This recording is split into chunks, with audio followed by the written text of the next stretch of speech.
What is it about some monsters in fantasy RPGs, that just makes them stick with you? Like, even after the game is over, those creatures that are more than just like a stat block, they become legends, Hmm. the ones you tell stories about for years. What, like, elevates them to that level? That's a good question.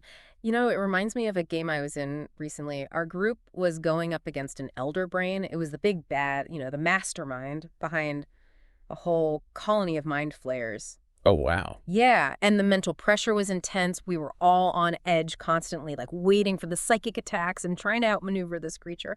It had such vast intellect and psionic power. So it sounds like it was more than just like a typical dungeon crawl. It really was. The challenge wasn't just its defenses, it Mhm. was the constant threat of like mental domination, that fear of losing control of your own character. Right. But that's what made the victory so satisfying. The feeling when we finally beat it was incredible. Like this wave of relief and triumph. It's a game I won't forget anytime soon. Sounds like it. Facing a high-level monster like that really adds a whole other dimension to the game. Yeah. And speaking of high-level monsters, we've got a great article from LitRPG Reads to deep dive into today. Oh, cool. It's called The Best High-Level D&D Monsters to Challenge Your Players in Epic Campaigns, Hmm. written by Paul Bello. The author makes a really interesting point that these powerful creatures, they're not just about combat.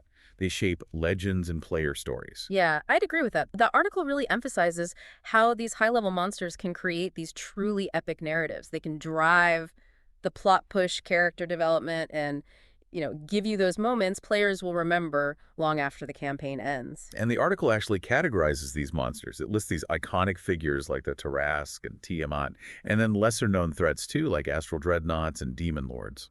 And each of those categories offers a unique challenge to players. The Tarask, for example, it's considered like the ultimate engine of destruction.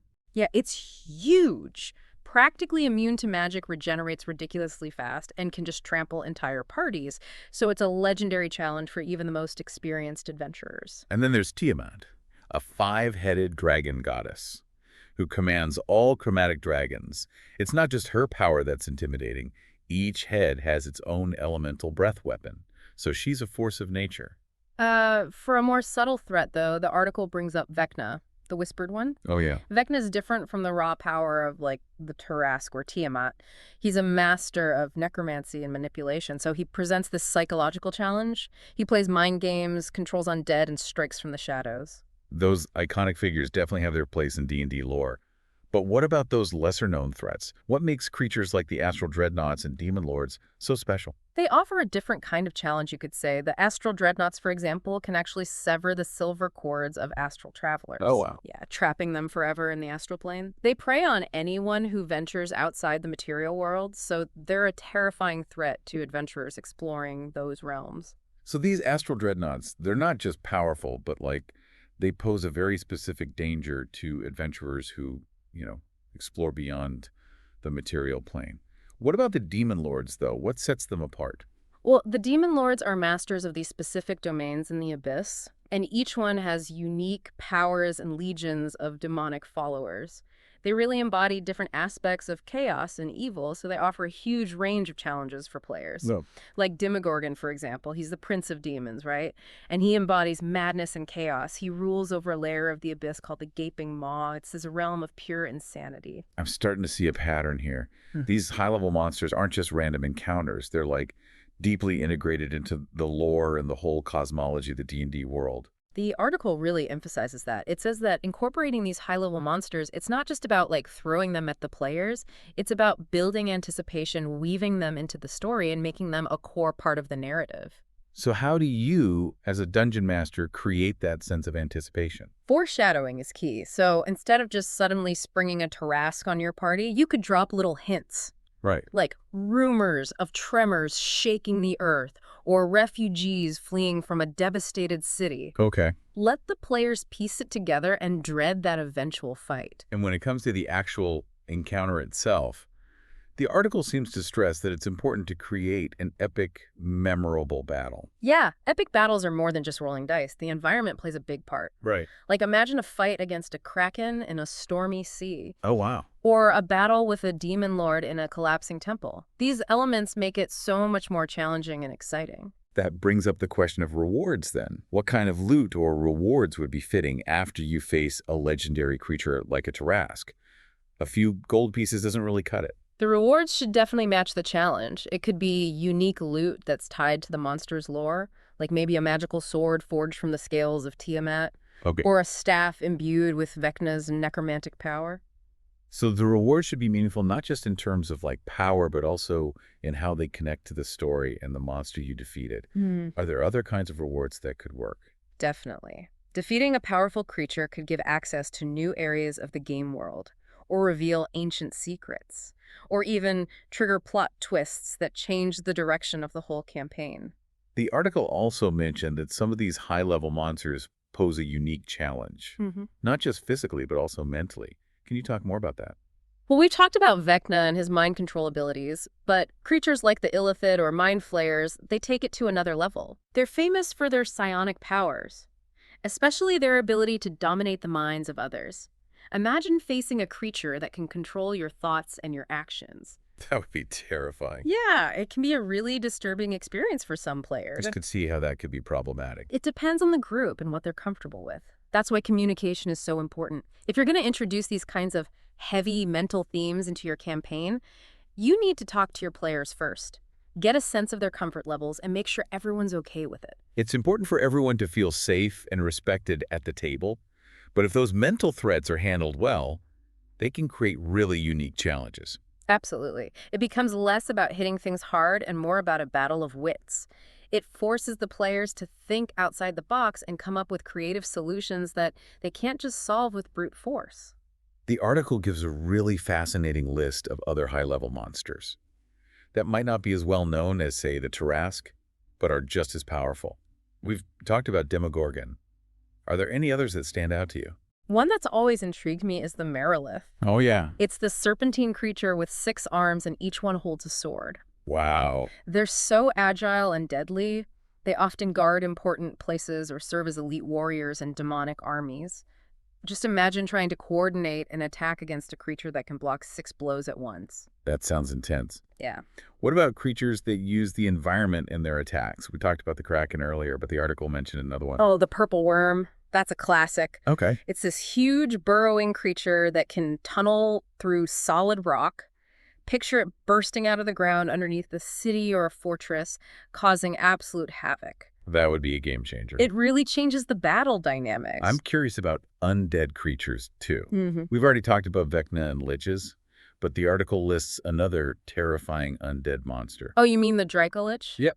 That's basically an undead dragon. Combine the power of a dragon with the resilience and relentlessness of an undead creature, and you've got a truly scary opponent. I'm getting chills just thinking about it. And defeating a creature like that has to come with some incredible reward. Oh, definitely. Defeating a Dracolich could give you unique necromantic artifacts, maybe lost knowledge of powerful rituals, or even a powerful undead servant bound to the party's will. These are great examples of the sheer variety and depth of high-level monsters in D&D. It's not just dragons and demons. There are creatures from all these different planes and realms, each with their own unique abilities and challenges. And that variety is a gold mine for dungeon masters. Right. It speaks to the richness of the D&D universe. There's always something new to discover, some new threat to face, a new story to tell. It seems like creating a truly epic campaign, it's about so much more than just combat encounters. It's about world-building storytelling and crafting an experience that's both challenging and rewarding for players. It's about weaving all those elements together, the monsters, the environment, the rewards, the characters, the story, into one cohesive and unforgettable narrative. I'm realizing that high-level monsters aren't just obstacles to overcome. They're opportunities to create these epic and memorable moments in a campaign. They can be the catalyst for amazing stories, you know. They can drive character development and give you those you-had-to-be-there moments that make tabletop role-playing so unique and rewarding. And as Dungeon Masters, we have the power to bring these creatures to life, to give them personality and purpose, and make them unforgettable for our players. We get to decide how they fit into the world, what challenges they offer, and what rewards await those brave enough to face them. It's a big responsibility. You don't want to take it lightly. But when you do it right, you create experiences that'll stay with your players for a long time. You're right. It's about respecting the power of these creatures, using them wisely, and always trying to create encounters that are challenging but also rewarding. And remembering that the best monsters are more than just numbers on a page. They're They're characters in their own right, with their own motivations, goals, and desires. This has been so insightful. But before we wrap up, I wanted to touch on one last point from the article. It talks about how important it is to use high-level monsters to challenge players in ways that they haven't been challenged before. That's so important for keeping things fresh and exciting. It's about pushing the boundaries of what players think is possible, making them adapt their strategies and think outside the box. So it's not just about throwing a bigger, badder monster at them. Exactly. It's about designing encounters that make players use their skills and abilities in new and creative ways. Like, imagine a high-level monster with a special ability that completely shuts down a certain character class. Right. It forces the party to rely on different tactics and come up with a whole new plan. Or maybe the monster is immune to magic. So the spellcasters have to think beyond their spells and contribute in other ways. Exactly. It's about shaking things up, keeping the players on their toes, and forcing them to adapt and evolve. That's what makes tabletop role-playing so engaging. It's a constant process of learning, adapting, and overcoming new challenges. It's about pushing the limits of what you think you're capable of as a player and as a character. And it's so rewarding. It really is. We've covered so much. Yeah. From the terrifying power of the Tarrasque to the mind-bending abilities of the Elephid, we've talked about designing memorable battles, creating meaningful rewards, and challenging players in unexpected ways. But before we move on to our final thoughts, I wanted to ask you a personal question. Sure, go ahead. We've talked about so many different high-level monsters today, from the iconic ones to the lesser-known ones. But what are some of your personal favorites, the ones you find particularly interesting or challenging to use in your campaigns? Oh, there are so many to choose from. But the Beholder is always a classic. Oh, yeah. It's such a classic D&D monster. With its iconic eye stalks and its array of debilitating rays. It's a tough fight, and it's incredibly memorable. It's not just a mindless beast either. It's cunning and calculating with this almost paranoid intelligence. That's what makes it so fun to use in a campaign. You Yeah. can play up its paranoia, its mistrust of others, and its desire to control everything around it. And its anti-magic cone is a real challenge for parties that rely heavily on magic. It forces them to think strategically and change their tactics. Another one I like using is the Aboleth. Okay? They're these truly ancient and alien creatures that live in the deepest, darkest parts of the world. I've heard of them. They have this slimy, fish-like look, Yeah. and they're super intelligent and manipulative. What are their abilities? Well, they have these powerful psychic abilities that can enslave the minds of other creatures. They also secrete this mucus that can transform other creatures into these fish-like beings. They represent something ancient and unknowable and totally alien to the world as we know it. They sound terrifying, like something out of a Lovecraftian horror story. They definitely have that vibe, and I think that's what makes them such compelling villains. They're a reminder that there are forces out there that are beyond our understanding, and that sometimes the greatest threats come from the things we least understand. It's a good reminder that we shouldn't underestimate the power of the unknown. As dungeon masters, we have this opportunity to tap into that primal fear and use it to create really memorable encounters. Exactly.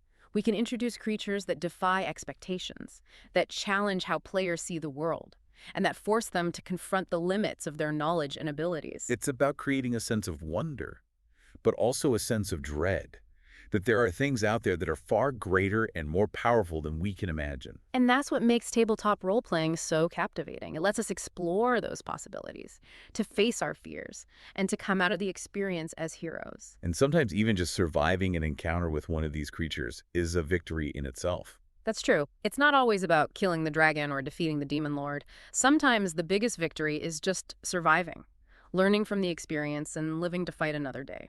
It's a lesson we can all apply to our lives, too. We all face challenges and setbacks, but it's how we respond to them that defines who we are. And sometimes the greatest rewards come from the challenges that push us the most and force us to grow. Well said. I think it's time to wrap up this deep dive and offer our final thoughts on this topic. Yeah, let's summarize what we've learned. As we've been talking about all these creatures, it's interesting how the ones we remember the most, they often make players feel something really strongly. Yeah, I get that. We've talked about fear and awe, but there's also that thrill when you beat a challenge that seemed impossible, that feeling of accomplishment when you finally take down something that seemed unbeatable. It's really powerful. And it's not always about just defeating them either. Sometimes the most memorable encounters, they involve finding creative solutions, like outsmarting the monster or even negotiating with it. Remember, these creatures aren't just mindless beasts. They have their own motivations and desires, and even personalities. The article mentioned that too. It encouraged dungeon masters to think outside of just combat encounters. These high-level monsters can actually be important parts of the story, driving the narrative and shaping the world around them. Like, think about Tiamat, the five-headed dragon goddess. She's not just a random encounter, she's a force of nature, a recurring threat and a symbol of everything the heroes are fighting against. Her presence is felt throughout the entire campaign, even when she's not physically there. That brings us back to that first question we asked. What makes a monster truly memorable? It seems like the answer is more complex than we thought. It's a mix of challenge, story impact, and the feelings they evoke. Exactly. It's about creating encounters that are both terrifying and exhilarating, pushing players to their limits and making them think strategically and creatively. It's about crafting stories that will stay with them long after the game is over. Stories they'll tell with a mix of fear, excitement, and a bit of pride. And that's the beauty of tabletop role-playing. It's a shared storytelling experience where everyone contributes to creating these unforgettable moments. We want to thank LitRPG Reads and Paul Bello for giving us such a thought-provoking deep dive into the world of high-level monsters. It's clear that these creatures are more than just statistics on a page. They're the stuff of legends. And we encourage all you dungeon masters out there to use this discussion as inspiration. Go out there and create legendary monsters that will challenge your players, spark their imaginations, and give them stories they'll be telling for years to come. And to our listeners, we want to hear from you. What are some of your favorite high-level monsters? Have you ever had an epic encounter that you still tell stories about? Share your experiences in the comments below. Until next time, happy gaming!